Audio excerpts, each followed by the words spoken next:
আসসালামু আলাইকুম। আমি জাহানারা বেগম। আমার বাসা উত্তরায়। আমি ঢাকা আই কেয়ার হসপিটালে ডক্টর হারুন রশিদ স্যারকে দেখাচ্ছি অনেক দিন যাবতই। 2005 সাল থেকে আমি ওনাকে দেখাই।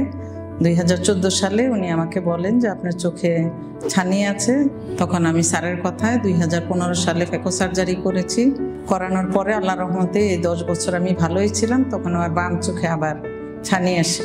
কিছুদিন আগে স্যারকে দেখিয়েছি। স্যার বললেন যে আপনার ওইটাকে বাম চোখটাকেও অপারেশন করতে হবে। বাম চোখে 2024 সালের নভেম্বরের 25 তারিখে ফেকো সার্জারি করিয়েছি। আজকে তার দ্বিতীয় দিন। আল্লাহর রহমতে আমি ভালো আছি। আমি বলবো সবাই ঢাকা আই কেয়ার হসপিটালে আসবেন এবং ডক্টর হারুন রশিদ স্যার ভালো মানুষ এবং খুব যত্ন করে মানুষকে সেবা দেন এবং চিকিৎসা করেন।